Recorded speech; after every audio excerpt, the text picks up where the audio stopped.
Dorsal TV y El Submarino del Aire presenta Películas de Espantos.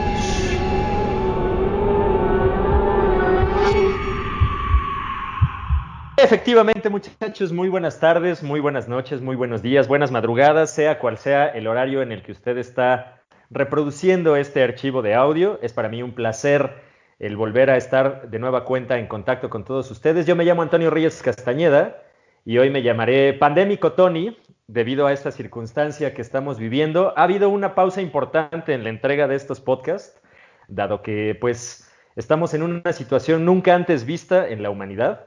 Y creo que antes de grabar contenido de calidad, como es este podcast Películas de Espantos, pues teníamos que atender otras circunstancias adicionales, pero estamos de vuelta.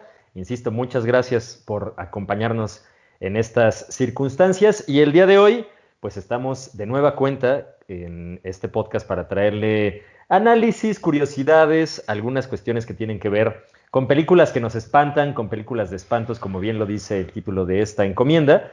Y tenemos a una invitada que está repitiendo, es la primera vez que repetimos a un invitado en Películas de Espantos y me da mucho gusto tener de nueva cuenta a mi querida Aida Lara. Aida, ¿cómo estás? Hola Tony, ¿todo bien por acá? En medida de lo posible. ¿Cómo te trata la pandemia? Pues ahí vamos. O sea, creo que es un privilegio poder estar encerrada y trabajar desde casa y como cuidar a los demás. Entonces creo que veo el lado positivo y no me trata tan mal. Es de verdad de repente complicado analizar que estamos viviendo una situación histórica como la que veíamos en los libros de historia. Sí, sí, Cuando sí, sí. veías la crisis de los años 20, cuando veías la peste negra y cosas por el estilo, pensabas que eran cosas que estaban totalmente superadas. Claro. Y ve con lo que nos salió el 2020 ahora. Ya sé, y es justo eso, o sea, nadie sabe cómo reaccionar, o sea, porque tenemos los libros de historia, pero pues no sabemos cuánto va a durar, no sabemos qué va a pasar, entonces no queda más que mantener la calma ahorita. Le llaman ya el gran confinamiento. Ay, Así como en 1920 le pusieron la Gran Depresión, ajá, ahora le llaman el gran confinamiento a esta situación mundial que nos tiene a la distancia y que es precisamente pues también una de las razones por las que no estamos en nuestro estudio habitual de películas de espanto, sino pues estamos acá a la distancia, cada quien desde su casa con una bebida espirituosa, claro. tratando de sobrellevar esta circunstancia. Pero cuéntanos, Aida, ¿qué te han dicho de tu episodio? Debo decirte que tu episodio es de los más escuchados en la temporada, si podemos decirlo, previa de películas de espantos. Pues hoy yo se lo compartí a mis amiguitos y a mi familia y todo bien. Pues es que lo que me di cuenta, porque hace un par de días te pedí el link porque estaba hablando con alguien y le conté, porque empezamos a hablar de Taboada. Y le dije, pues es que a mí me gustan mucho las películas de Taboada y de hecho grabé un podcast con un amigo.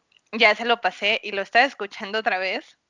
Es raro escucharme, pero me di cuenta de algo. Tú eres el de los datos y las curiosidades y yo soy la de la emoción. O sea, yo solo estaba como muy emocionada hablando de todo así de, y me da miedo y me gusta, pero, pero no sé, lo disfruté mucho, la verdad, y ya, qué honor que me vuelvas a invitar, Antonio. No, hombre, al contrario, qué honor que estés aquí de nueva cuenta, reinaugurando las entregas de películas de espantos. Y el día de hoy, mis queridos radioescuchas, mis queridos podescuchas, pues vamos a platicar un poquito de la actualidad, algo que nos ha permitido también, de algún modo, esta situación, este confinamiento, pues ha sido ver más cine, quizá películas que no nos atrevíamos a ver en su momento, o películas que se han ido agregando a los servicios de streaming, dado pues que ha habido una oferta pues creciente en este tipo de servicios. Y uno de los cineastas que se ha destacado últimamente por entregar muy buenas películas y que ya están disponibles por ahí,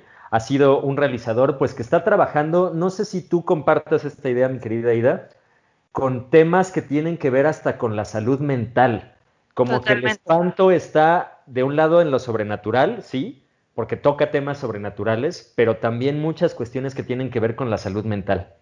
Sí, con la salud mental y con la interacción real que tienes, ¿no? Porque, bueno, esa, como yo lo veo, muchas veces las películas de espantos te muestran como escenarios muy fuera de lo normal o muy fantasiosos o por esta onda de querer dar miedo, como que nunca te ves en una situación similar, ¿no? Bueno, al menos de las que yo he visto, no he visto tantas porque soy muy miedosa, repito, pero en estas, o sea, de repente ves la reacción o la interacción que tienen y es como más, te, hasta te puedes identificar en ciertas cosas, ¿no? Y justo pasa en una de las películas que vamos a hablar. Totalmente, pues del cineasta y de las películas que vamos a hablar es nada más ni nada menos que de Ari Aster, director de dos grandes películas actuales que tienen que ver con el cine de horror y la nueva tendencia que se está desarrollando desde 2018 para este tipo de películas y que pues nos ha mostrado justo dos lados muy oscuros de las relaciones familiares, de las relaciones interpersonales e incluso de las cuestiones que tienen que ver, como decíamos, con la salud mental. Y me gustaría empezar por ahí. De entrada, pues una breve biografía de Ari Aster. Ari Aster es joven, nació Está en bien joven. 1986 y pues lleva dos de dos, ¿no? Tiene dos películas en su haber y son dos películas que vamos a analizar.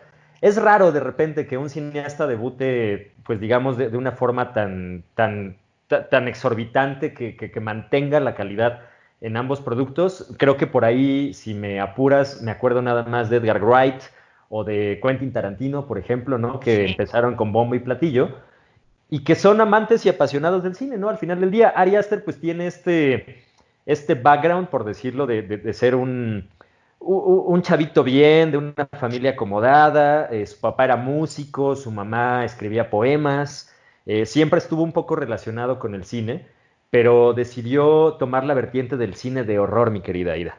Y él no quería, o sea, no que no quisiera, pero más bien él no se veía en este género.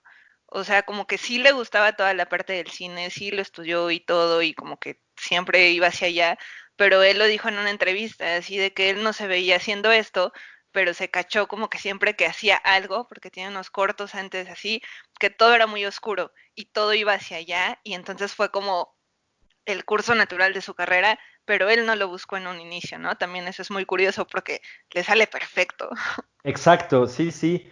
Y pues justo las películas de terror, las películas de espantos que nos ha entregado Ari Aster, pues son motivo de estudio por muchísimas cosas. De verdad creo que ha roto el paradigma de lo que nos puede asustar, sobre todo porque mezcla lo sobrenatural, como te decía, con estas cuestiones que tienen que ver con las relaciones interpersonales y la salud mental.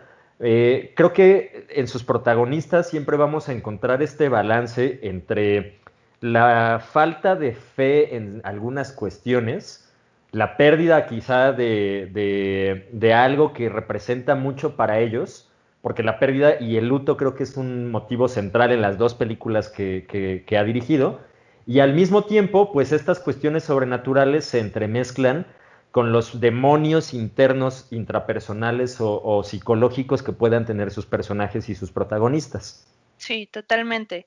Y justo ese es como la parte de la pérdida y el luto es como el punto de partida, ¿no? Como que te cuenta un poquito el contexto, te deja ver como de qué va y en ese momento pasa algo y ya como que empieza esta parte de suspenso, de terror, de lo que quieras llamarle, porque una de ellas y ni siquiera sé cómo identificarla como un género, una lo tengo muy claro, la otra no, pero sí es como muy particular y que repita la fórmula de ese punto de la estructura de su historia, pero todo lo demás te envuelve y sí son cosas totalmente diferentes.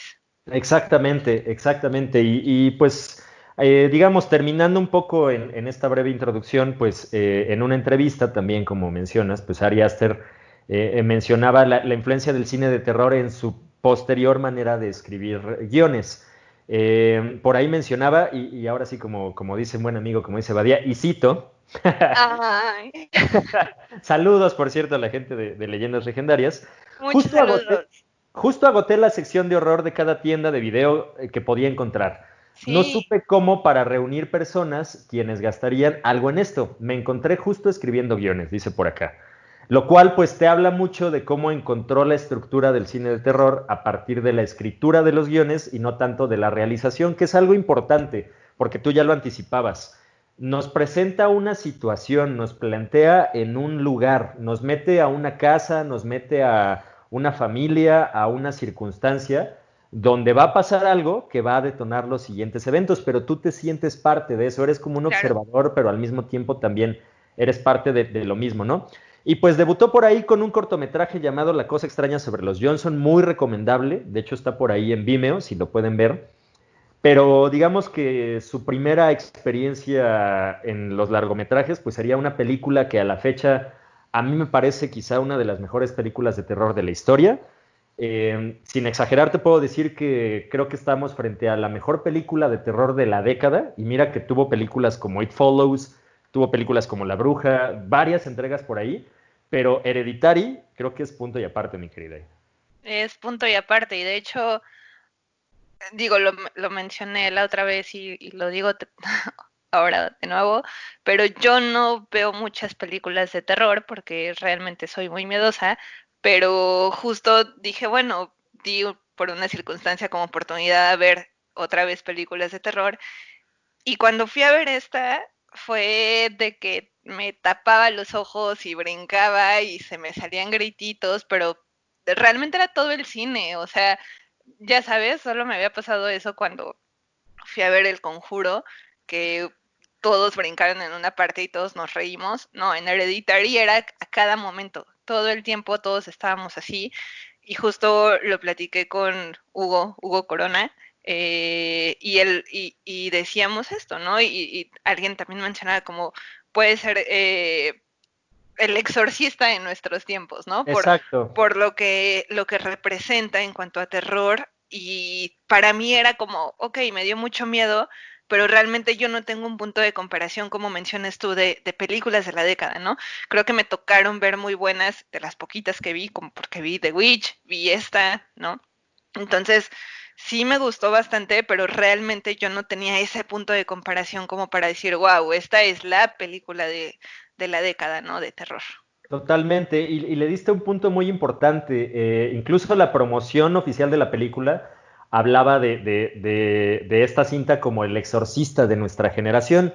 Y hay que entender por qué, tampoco es casualidad. El Exorcista es una película de los 70 que aprovechó todo el pánico satánico de la época para pues canalizar, digamos, esa creencia sobrenatural de demonios que se apoderan de los cuerpos de las víctimas para generar una sensación de terror sobrenatural en una familia en específico, ¿no? Veíamos a un personaje susceptible, como era una mujer, que de repente pues veía que su hija empezaba a tener muchos problemas porque estaba siendo pues sujeta de posesión por parte de un cochino demonio que estaba ahí, ¿no? Entonces muchas personas se sentían identificadas Claro. porque decían, es que yo, por ejemplo, si voy y me meto a una casa embrujada, pues claro que me van a pasar cosas malas, ¿no? O sea, Sí, evidentemente, si voy a voy un a ser cementerio de poseído. noche, ajá, pero nunca te imaginas que ese terror puede llegar a tu casa, que ese terror se puede engendrar en tus hijos, en tus padres, en tus hermanos, personas Sí, a las que diario.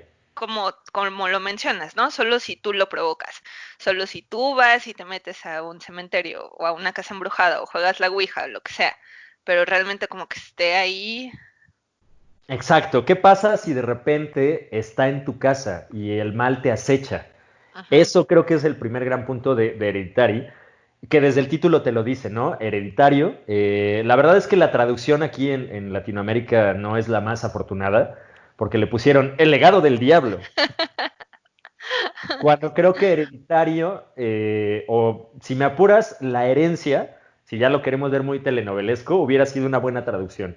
Claro, porque sí te habla de algo hereditario, de algo que viene de miembros de la familia, ¿no? O sea, que te lo van como dejando ver poco a poco, pero sí va mucho por ahí. Exacto. Y pues entrando de lleno a la película, mi querida Ida, pues tenemos que hablar de entrada del gran reparto que se consiguió Ari Aster para su primera película, encabezado evidentemente por Toni Toni Collette, Collette. una actriz que, si bien había tenido algunas participaciones en películas importantes, pues creo que en Hereditary se consagró como una gran actriz, sobre todo por las reacciones, los gestos que vemos frente a la cámara son absolutamente naturales, son entendibles y te identificas con el sufrimiento que está pasando. y realmente pues eso hace que la película se vuelva todavía más inquietante, sobre todo por estas reacciones, ¿no? Que de repente no son el típico grito de la Final Girl que está por ahí siendo acosada por el monstruo, sino más bien es un ser humano no entendiendo lo que le está pasando.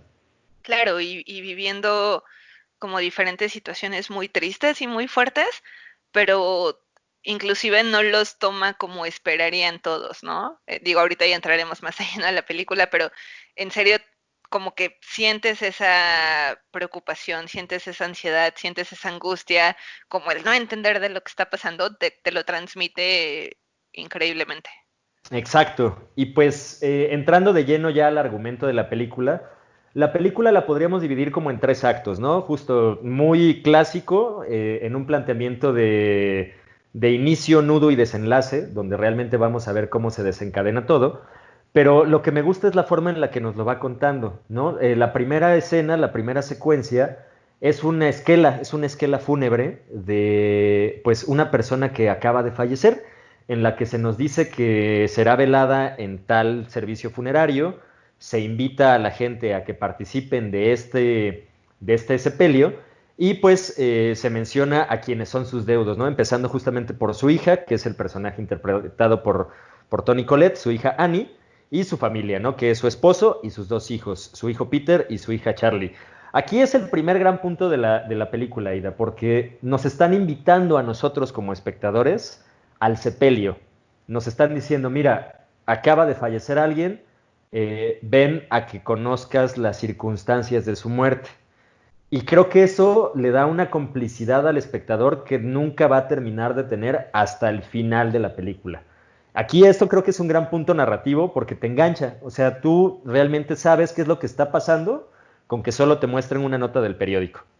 Sí, y ya cuando está el servicio fúnebre y ves todo lo que está pasando, es como un poco inusual, ¿no? Y el discurso que da Toni Collette y todo, y la reacción que tiene ella y la gente que está ahí, como que sabes que hay algo raro, ¿no? Porque no es como un servicio fúnebre común, por así decirlo, donde hay gente súper triste y llorando, como lo convencional. Desde el inicio sientes una vibra medio extraña con ese tema, que Exacto. te deja ver que la persona que falleció era algo diferente. Eso es un punto también muy importante, ¿no? El discurso de Toni Collette en el servicio, pues nos deja ver que la relación con su madre no era la más adecuada, ¿no? Desde el guión, que ahí es un poco lo que te decía de Ari Aster, nos está contando la historia, nos está diciendo que Annie, pues no se llevaba muy bien con su mamá, estaban distanciadas, que al final del día, pues ella lo siente un poco hasta como un alivio de repente, ¿no? El que por Ujú. fin haya terminado esta situación en la que su mamá, pues ya no va a vivir con ellos y ya no va a tener influencia sobre todo en su hija Charlie, Sí, que al parecer, y también por algunas cuestiones que vemos durante la película, pues la abuela tenía un especial interés en la niña, que es la más chica de la familia. Posteriormente vamos a ver que Annie va a buscar lidiar con esta situación de duelo, pero como bien dices, de una manera distinta, porque no es que no pueda sobrellevar el duelo, sino que más bien no está teniendo este duelo, ¿no? Incluso lo vemos en las preguntas que dice, ¿me debería de sentir más triste? ¿Estoy rota por dentro? ¿Qué me está pasando? Porque no siento nada, ¿no? O sea, al contrario, ella se siente un poco liberada del yugo de su madre al ser tan posesiva y tan, pues, marcando, digamos, esta relación casi enfermiza con la nieta. sí, totalmente. Y justo ese punto, ¿no? Como cuando Annie dice que no se siente mal y tú la ves como haciendo su vida hasta cierto punto normal, de cómo te la muestran, ¿no? Porque te lo muestran que ella hace como maquetas, no sé cómo nombrarlo, pero ella sigue trabajando normal, ella sigue con su vida, su esposo está como preocupado por ella, así de estás bien, te sientes bien, y ella está como muy casual haciendo lo suyo, ¿no? Lo que sí notas es que siempre la interacción con su familia es hostil. Ella es como en general de principio a fin, ella no se ve nunca feliz, no se ve nunca a gusto, no se ve nunca conviviendo bien con ellos y ya después obvio no va a estar feliz ni a gusto, pero todo el tiempo el esposo se ve como muy tranquilo, muy amable y ella está como incómoda todo el tiempo. Sí, es muy, muy hostil, ¿no? Como que Muy. siente una presencia, por así decirlo, ominosa por parte del fantasma de su madre, pero no hablándolo desde un punto de vista sobrenatural, sino más bien sintiendo que aún en la muerte su madre sigue afectando sus relaciones interpersonales con su familia, porque no termina de dejarla estar bien, como tú mencionas, ¿no? Por un lado ella se siente mal por no sentirse mal, y por el otro lado, pues ve que su familia también como que no reacciona ante esto, ¿no? Como que las cosas pasan y van surgiendo por ahí. El único que parece estar bien, entre comillas, es Peter, ¿no? El hijo de la Sí. familia, un adolescente clásico, un adolescente típico que desea irse de fiesta, aún días después de haber enterrado a su abuela. Y pues la mamá, en un afán, digamos, de conciliar estas relaciones y de volver a interactuar con ellos, pues le dice, pues sí te puedes ir a la fiesta, pero te llevas a tu hermana, ¿no? Que Típico. a varios creo que nos la aplicaron, exacto, para Yo hacer era esa chapuza. hermana que tenían que llevar. Pero la peculiaridad es que la hermana tiene un aire siniestro, ¿no? Desde el inicio de la película vemos también que pues tiene un rostro al parecer deformado, como que sufre de una condición distinta, y aparte su comportamiento no es habitual, es muy retraída, está muy marcada en sí mismo, y, y pues como que no, ¿no? O sea, no es una niña normal, por decirlo de algún modo, sin embargo, pues Peter accede, porque son tantas sus ganas de ir a la fiesta, que dice, bueno, pues me voy a llevar ahora sí que a mi hermanita la rara, Sí. pero también a partir del guión vemos que la niña tiene cierta afición por los chocolates, cosa que va a Ajá. ser muy importante, no solo para la trama, sino para los detalles, que esta película está plagada absolutamente de ellos. En Desde el realidad, funeral, ay, perdón, no, no, desde, no, desde el funeral te lo muestran, ¿no? Como cuando vas conociendo a los personajes, justo Charlie, la hermana, saca un chocolate y lo inmediato del papá es, pero no tiene nuez, ¿no? Y la mamá también, pero no tiene nuez. Y ahí ya, pues te dejan ver como, tiene una alergia, pero le gustan los exacto. chocolates.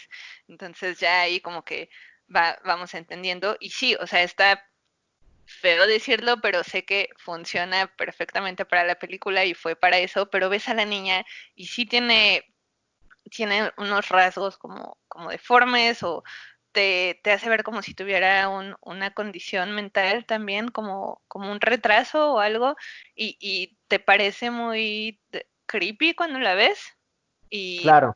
como que te da miedo, pero ves que su interacción también como que es de una niña normal hasta cierto punto. No sé si a ti te pasó, pero yo me sentía mal. O sea, como de pensar, de verla así, claro, no, algo raro tiene y algo malo tiene, pero no, porque es una niña y simplemente está yendo a la escuela y está yendo a la fiesta con su hermano. No sé. Es que creo que esa es justamente la genialidad aquí de Ari Aster al momento de plantear la escena, ¿no? Desde una dirección y un casting bien seleccionado, de cómo una niña nos puede perturbar, ¿no? Con su simple comportamiento. Y creo que este es un gran acierto dentro de la película, porque justo no sabemos en dónde están las amenazas, no sabemos si la niña es la amenaza como realmente lo estamos viendo, no sabemos si es la abuela muerta que no está a cuadro, que no la hemos visto interactuar con la familia más que por lo que se dice de ella, pero justo la construcción del personaje nos lleva hacia allá. Y bueno, como bien mencionas, en la fiesta, pues ya teniendo este antecedente de la alergia a los cacahuates por parte de la niña, pues vemos que en la fiesta se sirve un pastel de chocolate, que Charlie es muy fanática de esta golosina, pero pues que tiene nueces. Y mientras su hermano está haciendo lo que cualquier adolescente, es decir, drogarse Como cualquier adolescente, Antonio, o sea, ¿con bueno, qué clase de gente convives? digamos cualquier adolescente malcriado. De acuerdo. Está pasándola bien un rato, fumando un poco de marihuana, pues Charlie se empieza a sentir mal y ahí viene uno de los momentos, si no es quizá el momento de la película, donde vemos por primera vez la angustia, la amenaza real de algo omnipresente que está afectando a la familia y una de las mejores escenas logradas, creo, en el cine de terror en mucho tiempo. Charlie tiene esta especie de ataque, de ataque de reacción, digamos, de alergia cuando está comiendo el pastel.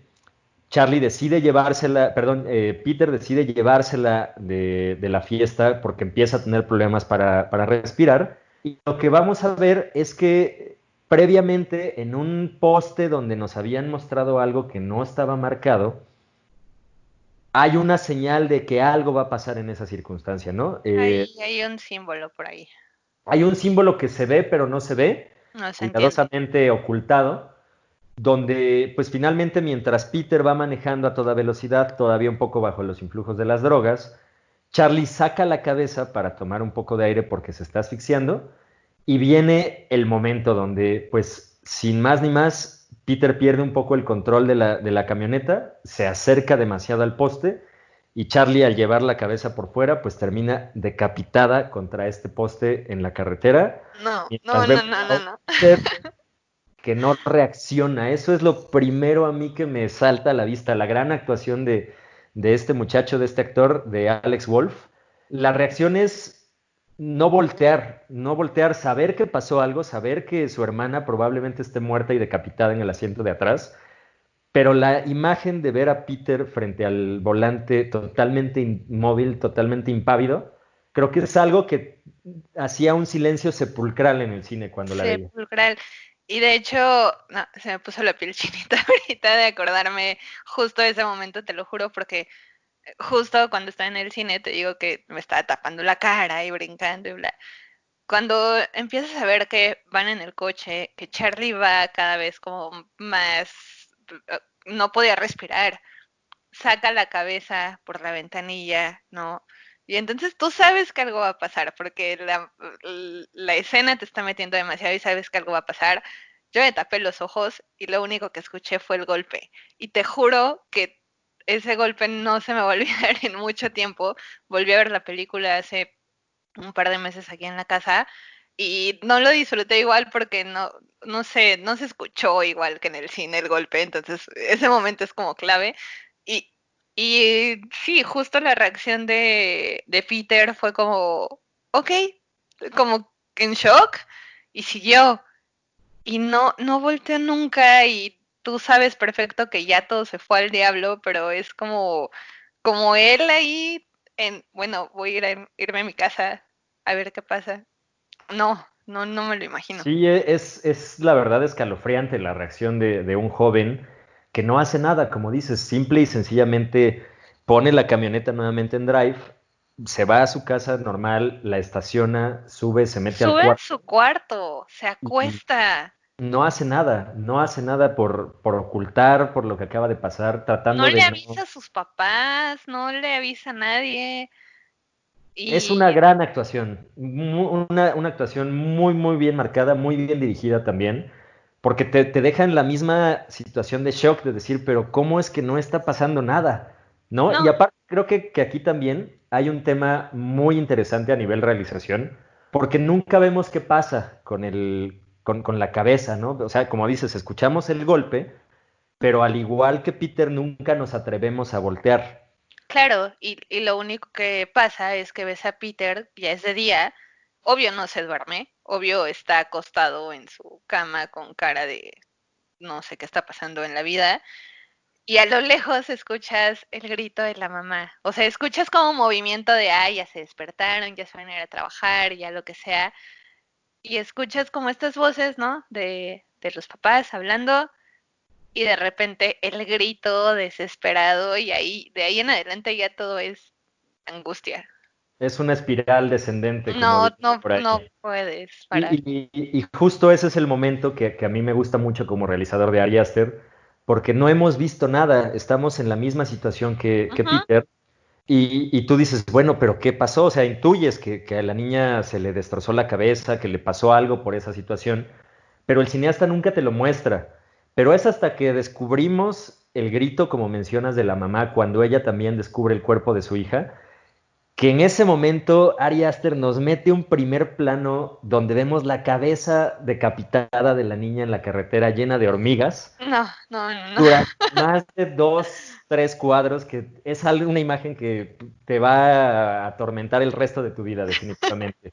Cuando piensas que no te va a mostrar la muerte de una niña, Ari Aster te voltea un poco la circunstancia y te muestra un primer plano de la cabeza decapitada de una niña ya pues en un estado bastante deplorable, que es precisamente quizá lo que vio la mamá cuando encontró el cuerpo ya decapitado en el coche, ¿no? Creo que este es un gran momento y como dices, de ahí vendría una espiral decadente. Vamos a ver que Annie no puede sobrellevar la pérdida de su hija después de haber tenido esta experiencia tan traumática. Esto lo lleva a distanciarse aún más de Peter y que incluso los lleva a tener confrontaciones, ¿no? Hay una escena muy bien lograda también entre esos dos actores, En la cena. donde dialogan, ¿no? Y donde pues se dicen sus verdades. Pero es una gran actuación, la verdad. Sí, totalmente. Porque justo ves como el contraste totalmente de Annie en relación así de, se le acaba de morir su mamá hace unos días, ¿no? Y ella estaba como en todo bien, no sé por qué no me siento mal, bla, bla, bla.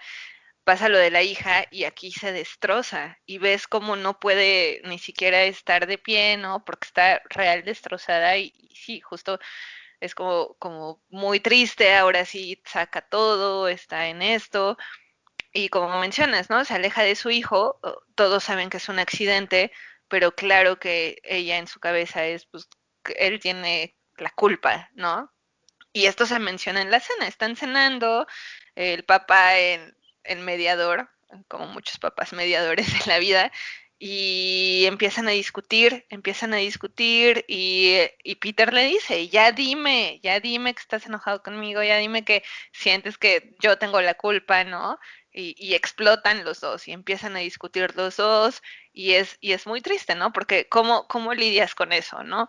Sí fue un accidente, pero al final del día, pues ya no está la niña y tienes al hijo que iba manejando el coche donde se mató. Digo, no me quiero ni imaginar lo que Claro. estaban sintiendo, pero ahí ya hay una atmósfera de hostilidad por mil en esa casa. Si de por sí cuando había muerto la abuela ya estaba, ahorita está disparada y nadie se aguanta entre sí. Totalmente, ahí está el punto álgido. Y aparte nos empiezan a develar también algunas situaciones extrañas, ¿no? Annie decide volver a sus grupos de apoyo, donde primeramente decía que pues no se sentía mal por la muerte de su mamá, y ahora ante la pérdida de su hija, pues dice que ella está realmente asustada por lo que está pasando en su casa, por este distanciamiento con Peter, porque como bien dices, ella lo culpa de manera consciente e inconsciente, pero también sabe que su relación nunca ha sido la mejor, porque en algún momento se nos describe una escena en donde Annie es sonámbula Ujú. y estuvo a punto de quemar A vivo Peter. a Peter, ¿no? Donde dice que descubre que lo había rociado con tiner o con éter y que estuvo a punto de prenderse fuego, ¿no? Entonces ahí empiezas a ver que hay algo que está fuera de lo común, pero también en este grupo de autoayuda vamos a descubrir a otro personaje que se va a volver crucial para la trama, que es Joan, ¿no? Ujú. Joan es una abuela que pues está yendo a este mismo grupo de autoayuda porque ella está enfrentando la pérdida de su hijo y de su nieto, Su nieto, ajá. lo cual hace que Annie empatice un poco con ella y pues empiezan a tener una relación pues como dos personas que están sobrellevando su duelo, ¿no? Y Sin Joan es embargo, como muy pushy, ¿no? O sea, como que Annie es, ay, no sé si quiero estar aquí, no sé si quiero convivir o compartir lo que me está pasando. Y esta señora está como muy ahí de, ay, sí, cuéntame, cuéntame todo. totalmente, totalmente. Y vemos que Joan es muy insistente, Muy. que es de esas personas que son demasiado buena onda, ¿no? Como dices, o sea, que hasta te incomoda. Ajá, sí, suélteme, señora. Exacto, exacto, pero pues la misma situación hace que Annie pues se abra un poco más con Joan, ¿no? Hasta que viene un momento muy importante en la película, ya en este segundo planteamiento, donde Joan le dice que ha descubierto algo que le puede ayudar con estas circunstancias, ¿no? Descubrimos que Joan ha logrado desarrollar de algún modo una habilidad como medium y pues en otro de los momentos que la verdad a mí me ponen la piel de gallina, vemos que logra contactar al espíritu de su nieto mediante una sesión espiritista. Y la verdad es que este momento es sumamente espeluznante. Bueno, a mí me sigue poniendo la piel de gallina, porque es el primer momento sobrenatural que vemos que no está relacionado de algún modo con la película, ¿no? Vemos que Joan empieza a hablarle al fantasma como pues, cualquier sesión de espiritismo normal que hemos presenciado en la tele o en el cine, y vemos que de repente hay un objeto que se vuelve, digamos, el receptor de estas energías, que es un pizarrón, ¿no? Donde supuestamente el nieto de Joan le gustaba dibujar y cuando ella lo invoca, empieza a moverse solo por sí mismo el objeto. De verdad a mí en este momento creo que sí fue el primer gran susto que tuve, porque sí fue cuando dije, no, sácate a... En serio, ¿Qué, hasta ese momento. O qué sea, lo está de pasando? Charlie. Lo de Charlie me parecía algo trágico, pero no Ajá. sobrenatural. Pero aquí ves que hay algo, que realmente algo está pasando, ¿no? Se está moviendo solo un pedazo de gis y está escribiendo algunas frases. De hecho, le escribe I love you, Granny. I O love sea, you, Granny. Aparte, eso está bien creepy. Ya lo había súper dicho la creepy. otra vez también, pero cualquier cosa que tenga que ver con niños y terror es mil veces más de miedo para mí. Pero aparte, Joan justo le dice a Annie como, mira, solo necesitas así como el tutorial de cómo invocar a los muertos, ¿no? Necesitas tener esto y ponerlo así y un objeto que haya pertenecido a la persona y todo. Entonces, eh, ahí bajita la mano ya le está diciendo como para que vayas tú y hables con tu hija. Exacto, exacto, ¿no? Ya le están dando las instrucciones, digamos, de algún modo. Annie pues permanece un poco incrédula, pero ante la impotencia de lo que sucedió y lo que está ocurriendo también en su casa, este distanciamiento, pues decide contactar justamente al espíritu de Charlie, o bueno, eso creemos, ¿no? En un primer momento, por lo que pues lleva a cabo este ritual, hace que, digamos, la familia incluso se involucre, después de haber experimentado una primera prueba donde se da cuenta que en realidad está funcionando y pues convoca a su esposo y a Peter para que vean que el espíritu de Charlie se está manifestando a través de un cuaderno donde ella dibujaba. Y Sí. la verdad aquí pues otra vez es una situación muy tensa porque vemos que pues ante las circunstancias sobrenaturales que están rodeando a la familia, pues sigue esta disputa, ¿no? Donde el esposo le dice, Annie, estás loca, estás espantando al muchacho.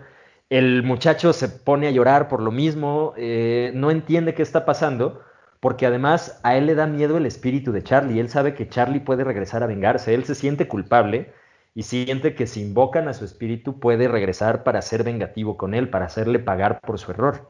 Y aquí un punto como muy importante es que justo cuando ves lo de Joan y su nieto, es como, ay, mira, está escribiendo en el pizarroncito I love you, Granny. Qué bonito, ¿no? Porque es el espíritu de un niño. No, o sea, cuando Annie lo hace en su casa, no pasa nada de que, o sea, sí se muestran cosas en el cuaderno, pero también se abren las ventanas, entra viento, se rompen cosas, es algo muy violento, no es como Charlie dibujando o Charlie, no sé, comiéndose un chocolate fantasma, ¿no?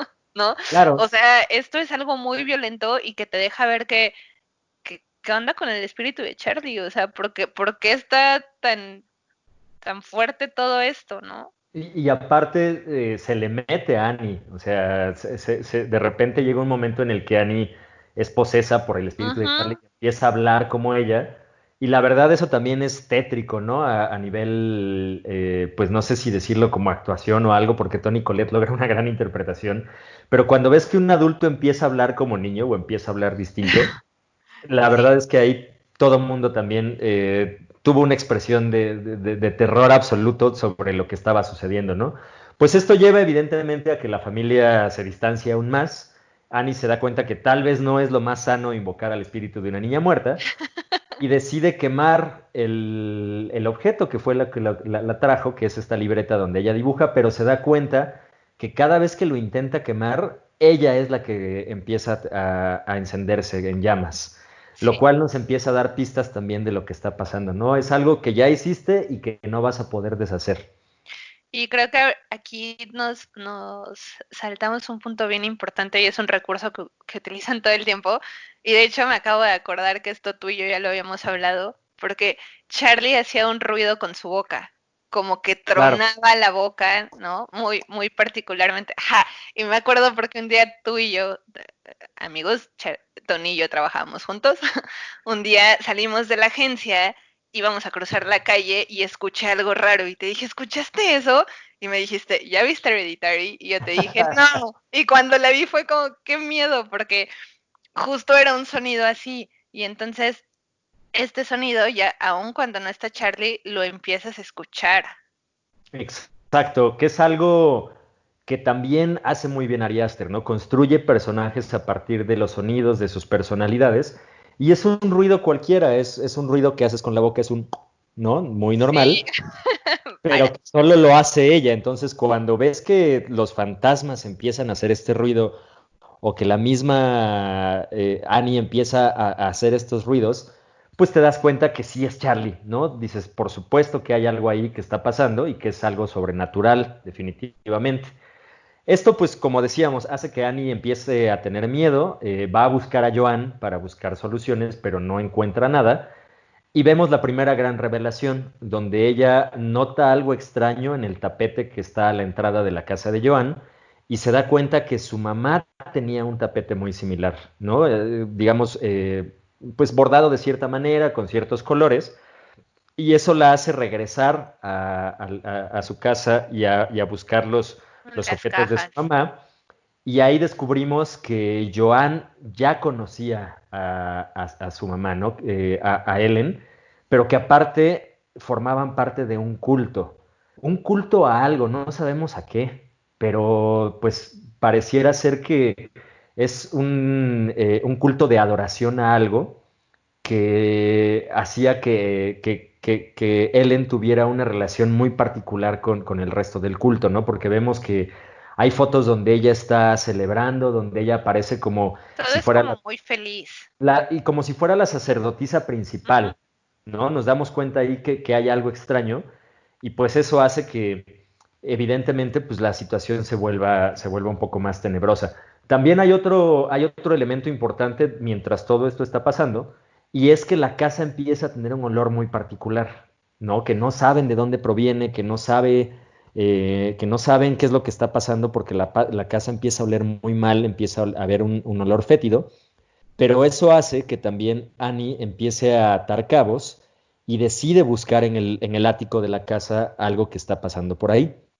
Y lo que se encuentra, pues es nada más ni nada menos, mi querida Ida, que el cadáver de su mamá en el ático, con un misterioso símbolo por ahí dibujado con sangre y algunas velas que están ahí dándonos la indicación de que algo definitivamente ya no está bien. Es como muy, muy aterrador eso, porque obvio ver un cadáver siempre da miedo, supongo. Nunca he visto uno, pero verlo en el ático de tu casa y simplemente cuando esto pasa es cuando Annie ya intentó convocar a Charlie, ya se dio cuenta de lo de su mamá, ¿no? De esta onda del culto y todo, pero desde que trata de invocar a Charlie a este punto, su familia, el, el papá, no me acuerdo cómo se llama, y Peter ya le tienen terror a Annie, ¿no? O sea, así de como cada cosa que hace ella ya la tratan como si estuviera loca, si estuviera perturbada. Y sí, o sea, ya le está pasando muchas cosas, pero entonces cuando ella les comunica lo que sea, es como, para, ¿no? Como, no otra vez, por favor, para. Y es esto, ¿no? Cuando, cuando dice que hay algo ahí, no, pues está súper raro. Exacto. Y en paralelo, pues vamos a ver que Peter empieza a ser acosado por una entidad, ¿no? Que se manifiesta mediante una luz, el reflejo de una luz, y que Y lo incluso ataca, vemos a Joan, ¿no? También por ahí diciendo algunos conjuros a la distancia, tratando enfrente de la de, escuela, ¿no? exacto, tratando de hacerle algo a Peter, ¿no? Y eso hace que Peter también se vuelva todavía más paranoico de las circunstancias. Ujú. Y como dices, hasta que sufre un ataque que hace que se estrelle contra su pupitre y se fracture la nariz. En ese punto, pues ya vemos que la situación está totalmente descontrolada, pero vemos que Annie también al descubrir el cadáver de su madre, pues decide tomar las riendas de esta situación, ¿no? Ella entiende que ella fue la que conjuró el mal, digamos, en esa casa, pero empieza a aprender y empieza a notar que hay un patrón que tiene que ver con esta cuestión de los libros y las fotos que encontró de Ellen, y descubre un nombre que a la postre vamos a recordar, ¿no? De un tal Paimón, que Sí. al parecer es la entidad que los está acosando, y pues que Annie decide contarle a Steve, que es el esposo, interpretado maravillosamente también por Sí. Gabriel Byrne, y le dice, pues mira, la situación es esta, estamos siendo acosados por este demonio, por esta entidad paranormal, yo fui quien la conjuró y solamente yo me puedo hacer cargo de ella, ¿no? Entonces ella está consciente de que lo que tiene que hacer es destruir el objeto con el que invocó a Charlie, pero sabe que al momento de quemarlo, pues quien se va a quemar es ella, ¿no? Entonces ella decide despedirse de Steve en un momento muy álgido de la película y lo que vemos es que Steve sigue incrédulo, ¿no? Ante la circunstancia y le dice, a ver, préstame esa cosa que tienes ahí, esta libreta, y él mismo la avienta y lo que vemos es que no se quema el cuerpo de Annie, sino el que se empieza a quemar es Steve. Y ahí sabemos que todo se acaba de ir al demonio, ¿no? Literalmente. Ahí vemos que ya toma riendas de la circunstancia esta entidad y vamos a ver quizá el cuadro y la imagen de Annie más destacada de la película, que te explica y te la encadena muy bien con la misma reacción de Peter, porque Annie no hace nada, se queda impávida, se queda congelada, se queda en shock, mientras solamente una lágrima le escurre por la mejilla. No, y ella, o sea, ves, sí que le escurre una lágrima, pero también como con cierta desesperación en la mirada, porque lo que ella quería era ya acabar con todo eso y sabía que al destruir la libreta se iba a destruir ella también, y era como, bueno, ya, yo les traje todo este mal al venir a conjurar cosas, ya se los voy a quitar, o sea, realmente ella quería hacer algo bueno por ellos y pues, como dices, todo se fue al demonio. Ahí realmente toma sentido esa palabra porque justamente la entidad, este demonio, lo que está acechando a la familia, se apodera del cuerpo de Annie. Y pues el pobre Peter que estaba descansando después de haber sufrido en la escuela despierta y encuentra a su padre quemado, ¿no? En la sala y también se da cuenta de que algo lo está acechando y es la misma Pero Annie. ¿qué tal? O sea, ¿qué tal cuando Peter descubre que su papá está ahí? Entonces es un cuarto que no hay luz, la única luz que ves es la luz que viene de fuera, está el cuerpo quemado en el suelo, estás súper enfocado viendo a Peter y al cuerpo quemado y de repente ves algo en la pantalla hacia la parte de arriba y ahí también brinqué horrible. Ahí vemos, pues, en un homenaje justamente a estas películas de posesiones y al exorcista, si me El apuras, exorcista, sí. pues a un cuerpo de Annie totalmente desconfigurado, totalmente, pues, irreal, ¿no? Sobrenatural, oculto en una esquina como si fuera una araña que De empieza a hecho, atacar a Peter. sí, sí, sí. Y bueno, ahí viene quizá también uno de los momentos más dramáticos, ¿no? Donde Peter empieza a correr y vemos Una que, persecución. pues esta Annie poseída es totalmente, pues, sobrenatural, ¿no? Vemos cómo mueve su cabeza a un ritmo totalmente frenético, tiene otro tipo de habilidades y Peter logra ocultarse en el ático, de algún modo, pero se da cuenta de repente que también está rodeado por otras circunstancias y vemos que de repente se materializa el cuerpo de Annie flotando prácticamente en el aire y empieza a decapitarse con una cuerda de piano, con uno de los movimientos y de los sonidos, que también es algo muy El importante en la sonido, película, sí, más de sí, cuando sí. escuchas nada más Ah, y de repente ves que es Annie cortándose la cabeza con una cuerda de piano, bueno, ahí creo que todo el mundo perdimos la cordura. Peter decide escapar de esto, pues literal, aventándose por la ventana, con lo cual queda inconsciente en el suelo del jardín hasta que se posa esta luz que vimos durante toda la película sobre su espalda y vemos cómo se introduce a su cuerpo. Y ahí vemos que de repente Peter despierta y pues sin decirnos mucho, sabemos que ya está adentro de él algo más que no es Peter, que no sabemos qué puede hacer, que intuimos que es algún fantasma o algo, y lo vamos a descubrir pues hasta el final de la película, ¿no? Donde pues Peter se dirige a una casa del árbol donde Charlie solía pasar sus noches y vemos que ahí dentro de esa casa están congregadas muchísimas personas que no habíamos visto, que incluso está el cadáver de la abuela decapitado, de algún modo reanimado, y el propio cadáver de su madre también ya decapitado, adorando una imagen que pues nos remite a las figuras que hacía Charlie Char, con estos alambres, ¿no? Con estas sí. piezas de varias cosas que hacía. Y vemos la gran revelación donde pues justamente una de las sacerdotisas le revela a Charlie, que ahora está ocupando el cuerpo de Peter, pues que ella no es una niña, sino que más bien es un demonio encarnado llamado Paimon, y que tuvieron que corregir su cuerpo femenino para que ocupara el cuerpo de Peter, porque de algún modo Peter se había salvado originalmente, pero pues era él al que buscaban originalmente. Claro, porque lo mencionan en algún punto, ¿no?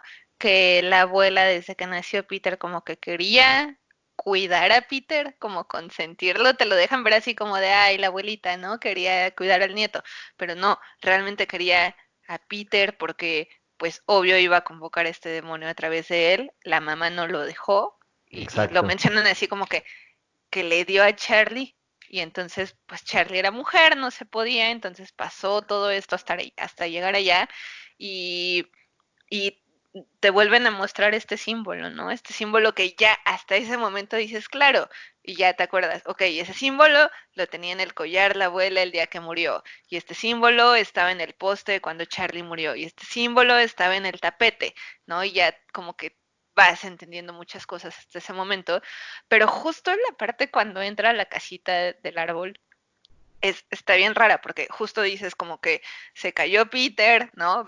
Traía la nariz rota, ¿no? Se cayó de la casa y de repente empieza a caminar hacia allá y ya desde ahí te da un buen de miedo. Sube y ves a todas estas personas desnudas, adorando algo. eh, Está muy raro ahí, o sea, todo está raro en la película, pero esto Sí, está ya como, ya, así de, ya, ¿qué más va a pasar? Ya vimos que la mamá se degolló, ya vimos que la abuela se murió, ya vimos que Charlie está decapitada, ya, ¿qué más puedes hacer? Y ya entiendes todo.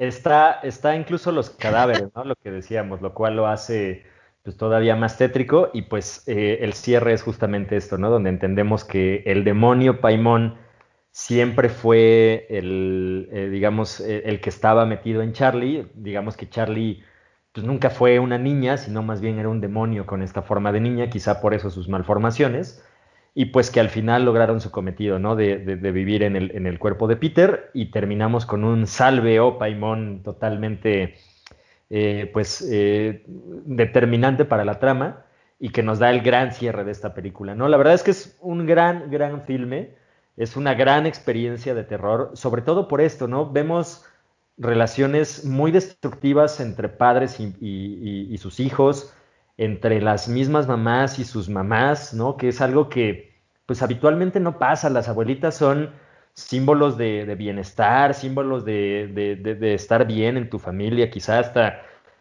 de apoyo emocional, pero ¿qué pasa si de repente pues es la misma abuela la que pues justo les empieza a heredar estas maldiciones a todos los miembros de la familia, ¿no? Ahí es donde cobra sentido el título de la película y donde vemos pues que la película está construida a partir no solamente de estos eventos sobrenaturales, sino pues de todo esto que también conlleva las relaciones interpersonales y la salud mental de cada uno de sus miembros. No, y justo, o sea, digo, y a lo mejor te voy a contradecir poquito con esto, pero, o sea, sí, las abuelitas son como esta parte bonita y todo, pero al final del día, la relación de la abuela con la mamá lo veo como muy real, ¿no? Porque o sea, la abuela cuidaba a Charlie y estaba como bien con Charlie, ya después vemos que es porque la quería usar para que un demonio se le metiera, Exacto. pero justo la relación que tiene con la mamá, o sea, yo lo veo y es como, pasa mucho, eh, la mamá como fastidiada del hijo todo el tiempo, que eso también es como muy común y no lo ves tan reflejado a veces en películas o en cosas, pero era lo que te decía al inicio, ¿no? Como que aquí sí sentí como cosas donde la gente se puede identificar un poquito más, hasta esta parte de que, se murió mi mamá y no me siento mal, o sea, Claro. yo lo he visto en la vida un par de veces y es como muy choqueante, ¿no?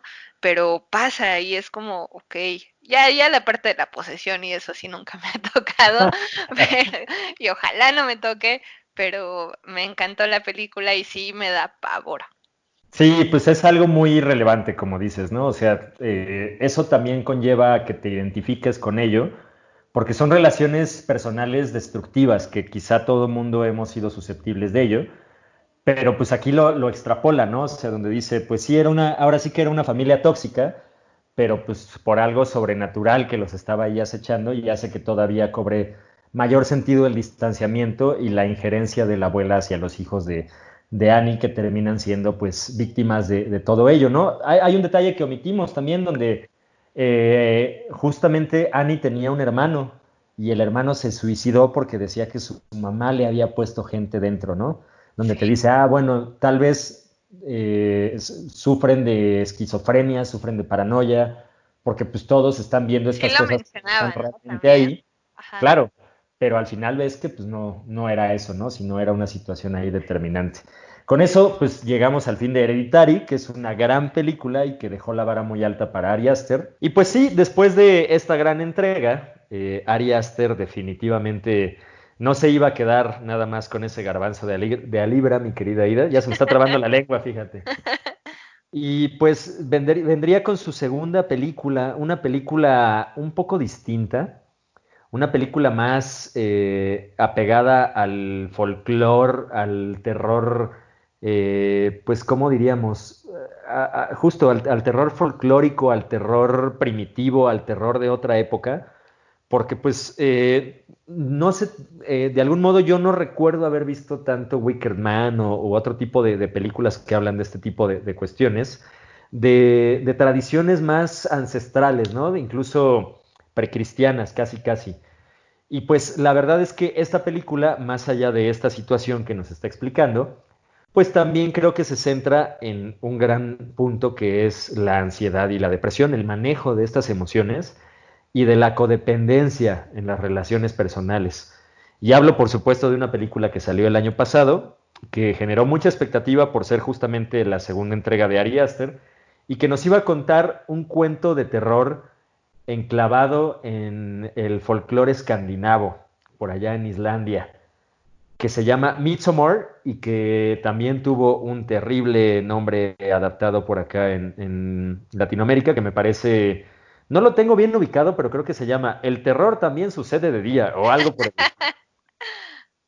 Pero pues que nos cuenta esto, ¿no? O sea, nos va a contar una historia de terror folclórico, una historia de terror distinta quizá a lo que estamos acostumbrados, pero que la verdad, yo debo decir, creo que la relación de la protagonista con el resto de los personajes, definitivamente, pues es lo que más me dio escalofríos durante todo el tiempo por la gran actuación que tuvo por ahí Florence Pugh, que es justamente quien interpreta a Dani en esta cinta, pues con todas las circunstancias que la llevan.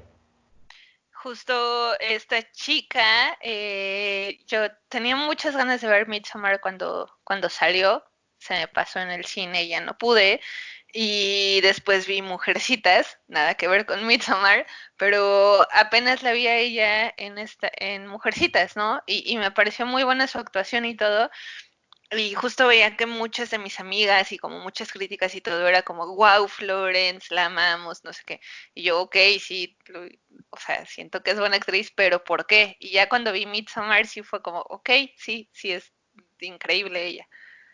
Definitivo, ¿no? La actuación de Florence creo que se lleva absolutamente toda la película. Y Totalmente. pues de entrada hay que hablar un poco, ¿no? Del contexto de Midsommar. Midsommar es una película de terror folclórico, como ya lo mencionábamos. Existen por ahí algunos acercamientos. Está Wicker Man, está The Witch, ¿no? También que quizá pues está más apegado a una tradición occidental, pero no deja de ser terror folclórico. Incluso la película originalmente lleva en su título esto, ¿no? O sea, un cuento de terror de la tradición de Nueva Inglaterra. Y donde vamos a ver, pues, estas cuestiones que le asustan tanto al cristianismo, ¿no? Que es el paganismo. Ujú. Estas religiones que existen, o estos cultos más bien que existen desde tiempos prehistóricos casi casi, donde hay una adoración a la naturaleza, donde todo parece estar bien, pero tal parece que así como puede existir esta bondad y esta cultura de respeto y de adoración a lo natural y a lo que es sano, digamos, a la tierra misma, pues puede tener una tergiversación bastante compleja, ¿no? A partir de qué tantos demonios y qué tantas culpas y cargas traigas tú mediante este tipo. No quiero entrar en mucho detalle. Ya decíamos, Florence Pugh interpreta a Ada, que es una estudiante de posgrado de psicología. Están estudiando, es una especie de psicología y de sociología, ¿no? Una de estas Sí. carreras de gente blanca, o sea, donde les pagan por irse a otros países.